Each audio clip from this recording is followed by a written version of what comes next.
Okay, good morning. So I'll be reporting from the field and will be describing and analyzing the foreshock sequence that preceded this year's April magnitude 8.1 Iquique earthquake in northern Chile. Before I start, this is really a collaborative work and I want to acknowledge the co-authors that are listed here.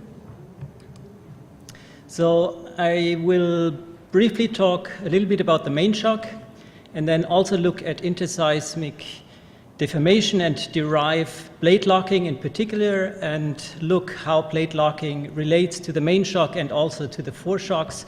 And then I will, in more detail, look at the foreshock sequence and also at the longer-term background seismicity and describe it and analyze it. And last, we will look at the question whether the immediate foreshocks, at least, were driven by a slow slip. We'll be looking at deformation transients from continuous GPS.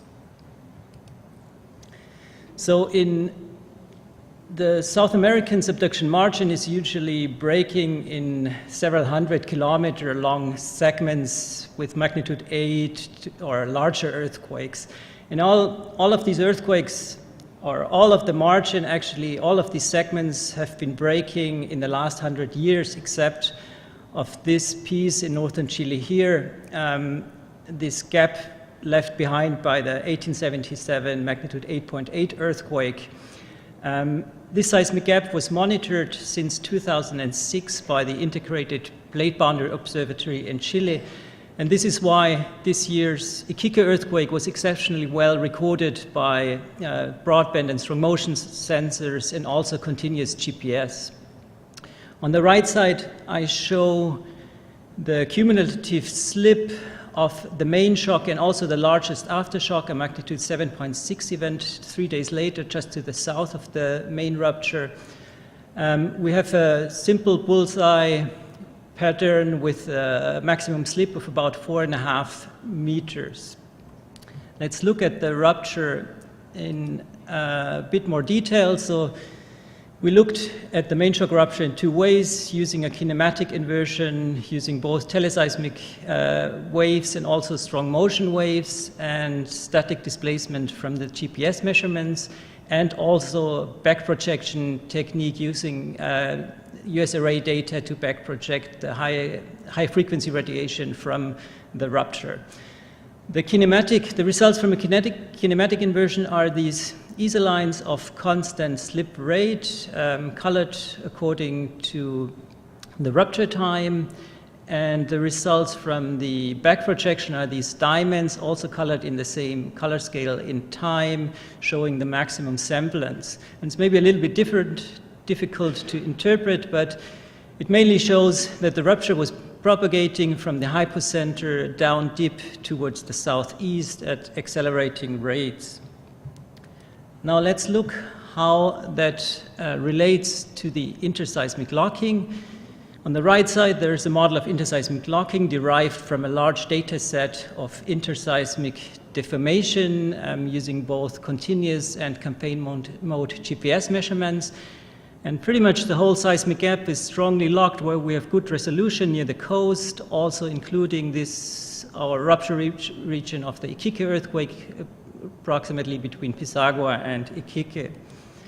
If we zoom in, and here I also plot now the foreshocks 250 days before the earthquake, most of them occurring in the 2 weeks before the earthquake, and we see that they all kind of aggregate just up dip of this strongly locked patch in a region of intermediate locking. And not surprisingly, then the main shock broke that strongly locked patch here with a rupture propagating down deep into that strongly locked patch. Now next, we look at in more detail at the foreshock sequence, and here actually with the first image I will show a movie. The first image of that movie is the background seismicity.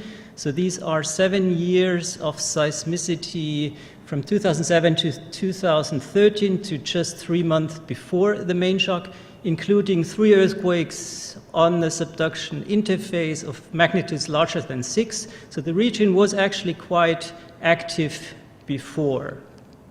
Most of them, you see in the cross-section here, most of them are occurring on the plate interface, but there's also a beautiful double seismic zone and also some deformation in the upper plate. So let's start the movie, and during the first 2.5 months, there will be just weekly steps, and then the actual foreshock sequence starts with a large magnitude 6.7 earthquake, and from then on I'll show like daily steps of the seismicity. No, that was, I have to go back. Okay, let's start it again. Okay, so there was some activity just to the south, then some to the north, and then this magnitude 6.7 foreshock occurred, and then the seismicity is migrating towards the north. So in the end, we have kind of a ring of strong seismicity, both just in the long-term background seismicity, and then we have this 2 weeks before the main shock, we have this large magnitude 6.7 earthquake with the activity migrating towards the north. Now, not surprisingly, the main shock is then, or not so surprisingly, the main shock is then rupturing this quiet piece, or this quiet patch that was surrounded by the high seismicity, including the last 2 weeks of the foreshocks. So in a way, we have a Mogi donut, quite beautiful one, I think. And it seems like the main asperity was over quite some years, slowly broken in a circle around until, in an accelerated way, in the last 2 weeks, until it was free to break in that magnitude 8 earthquake. And then 3 days later, also that more quiet region towards the south was broken in the largest aftershock. So if we look at this largest foreshock in a little bit more detailed, that is modeled here. This is the mechanism, and the mechanism is actually significantly different than the main shock and also pretty much all of the other thrust earthquakes in the region that have a shallow thrust plane with a slip vector parallel to the plate convergence, where this one is clearly rotated. If we look at the depth of it, that is modeled here with a variance against depth, and we find the best fitting depth of 9 kilometers. That would actually place that largest foreshock into the upper plate and not on the plate interface. And this can also be seen. There seems to be significant upper plate seismicity here in these foreshocks that are colored red.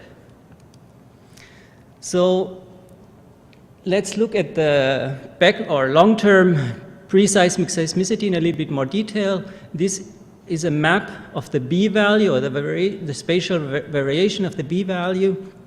And we see that here in the rupture region, generally the B values are lower compared to everywhere else. We can also look at the time variation of these B values. So here we calculated in different time windows for this box here,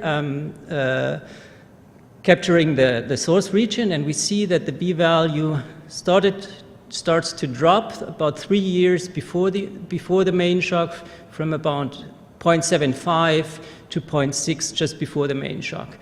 And this is significantly lower than everything outside of the box, where we have quite constant values of about 0.9. So this is also pointing to a stress increase over time,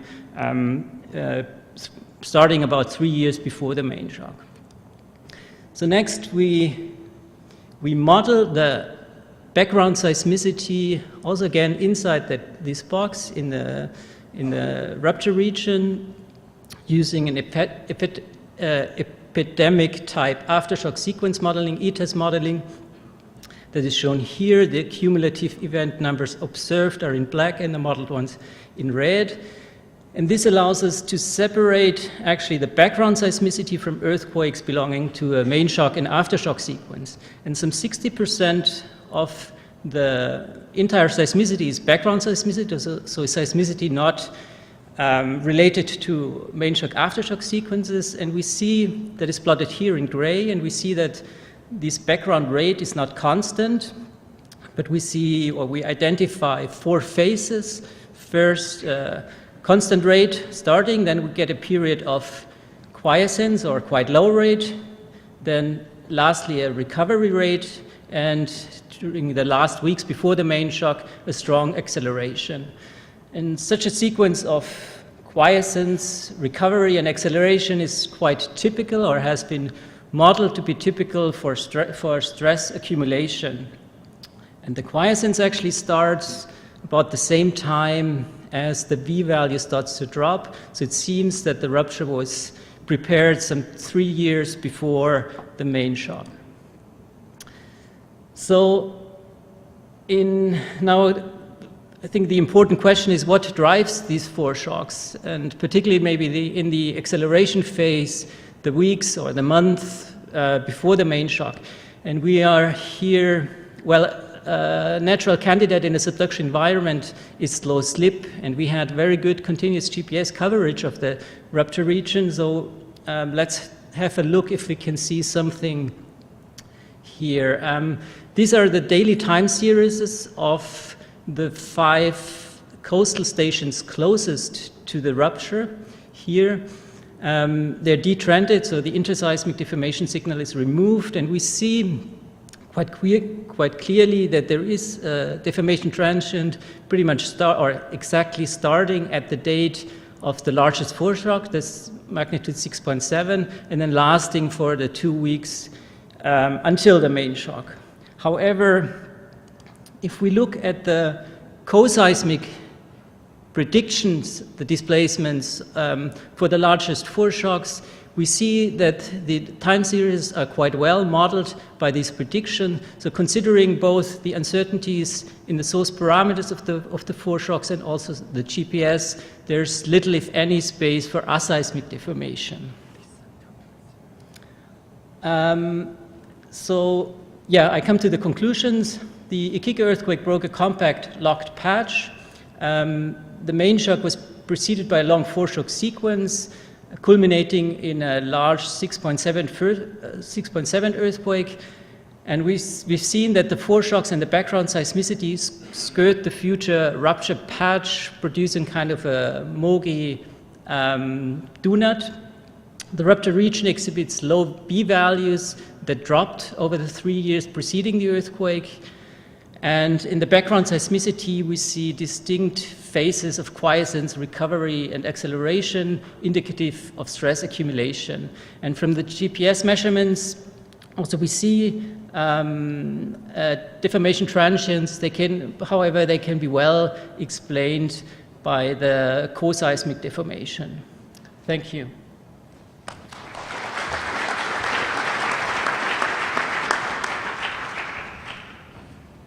We have time for questions. When you modeled the 6.7 foreshock, did you use the shallow rotated geometry, or was it on the plate interfaces in your paper? Should we repeat the question? Yeah. The question was whether when we predict the displacements of the foreshock, whether it was in the plate interface or it had that rotated mechanism that I showed from modeling here. Actually, on the picture that I showed, these predictions are from the plate interface, but we have done it now for the rotated planes and also for the different depths. And actually, the fit is even better. And we also inverted the GPS signal directly for mechanism and did simulations to get the best fit, and then we can even better explain the GPS measurements based on that. Another quick question?